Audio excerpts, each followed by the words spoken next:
ಸರ್ವಮಂಗಲಮಾಂಗಲ್ಯೆ ಶಿವೆ ಸರ್ವಾರ್ಥಸಾಧಿಕೆ ಶರಣ್ಯೆ ತ್ರಯಂಬಕೆ ಗೌರಿ ನಾರಾಯಣೇ ನಮೋಸ್ತುತೆ. ಕಲ್ಯಾಣಾದ್ಭುತಗಾತ್ರಾಯ ಕಾಮಿತಾರ್ಥಪ್ರದಾಯನೆ ಶ್ರೀಮದ್ವೆಂಕಟನಾಥಾಯ ಶ್ರೀನಿವಾಸಾಯ ಮಂಗಲಂ. ಶ್ರೀ ಗುರುಭ್ಯೋ ನಮಃ. ಹರಿ ಓಂ. ವೃಷಭ ರಾಶಿಯ ಬಂಧು ಮಿತ್ರರಿಗೆ ಯುಗಾದಿ ಹಬ್ಬದ ಹಾರ್ದಿಕ ಶುಭಾಶಯಗಳು.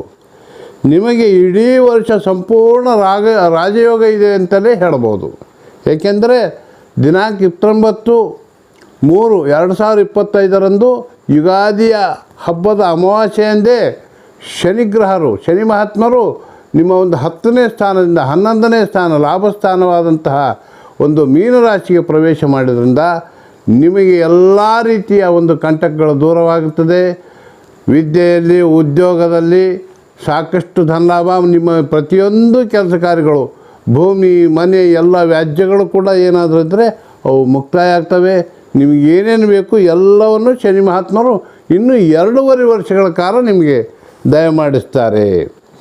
ಮತ್ತು ನಿಮ್ಮ ಎಲ್ಲ ಹಳೆಯ ಬಾಕಿ ಹಣಗಳು ಕೂಡ ವಾಪಸ್ಸು ಬರುತ್ತವೆ. ಅದರಂತೆ ದಿನಾಂಕ 14/5/2025 ಗುರುಗ್ರಹರು ನಿಮ್ಮ 2ನೇ ಧನಸ್ಥಾನ ಹಾಗೂ ಕುಟುಂಬ ಸ್ಥಾನವಾದಂತಹ ಮಿಥುನ ರಾಶಿಗೆ ರೌಪ್ಯ ಪಾದ ಅಂದರೆ ಬೆಳ್ಳಿ ಪಾದದಿಂದ ಪ್ರವೇಶ ಮಾಡೋದ್ರಿಂದ ನಿಮ್ಮ ಮನೆಯಲ್ಲಿ ಶುಭ ಕಾರ್ಯಗಳು ನಡೀತವೆ.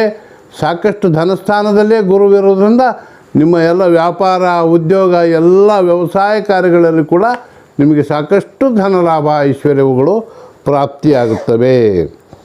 ಮತ್ತು 2 ಪಟ್ಟು ನಿಮಗೆ ಧನಲಾಭ ಜಾಸ್ತಿ ಆಗುತ್ತದೆ ಅಂತ ವಿಚಾರ ಬರ್ತದೆ. ದಿನಾಂಕ 18/10/2025 ಗುರುಗ್ರಹ 3ನೇ ಸ್ಥಾನವಾದಂತಹ ಕರ್ಕಾಟಕ ರಾಶಿಗೆ ಪ್ರವೇಶ ಮಾಡುತ್ತಿದ್ದು, ಗುರುವಿನ ಉಚ್ಚ ಕ್ಷೇತ್ರವಾದಂತಹ ಕರ್ಕ ರಾಶಿಗೆ ಗುರು ಪ್ರವೇಶ ಮಾಡೋದ್ರಿಂದ ತೃತೀಯ ಒಂದು ಸ್ಥಾನದಲ್ಲಿ ನಿಮಗೆ ಸಾಕಷ್ಟು ಧನಲಾಭವೇ ಇರುತ್ತದೆ.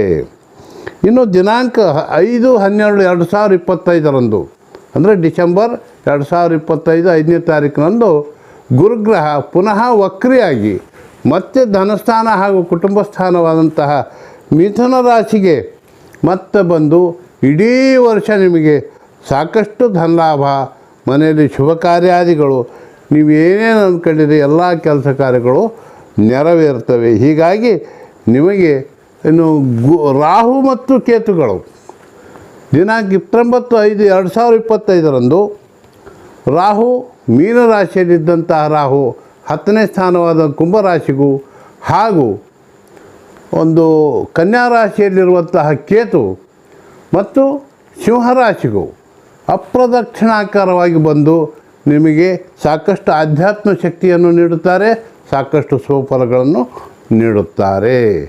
ಅದರಿಂದ ನಿಮ್ಮ ಎಲ್ಲರಿಗೂ ಶುಭವಾಗಲಿ ಅಂಥೇಳಿ ನಾನು ಪರಮಾತ್ಮನಲ್ಲಿ ಪ್ರಾರ್ಥಿಸಿಕೊಳ್ತೇನೆ.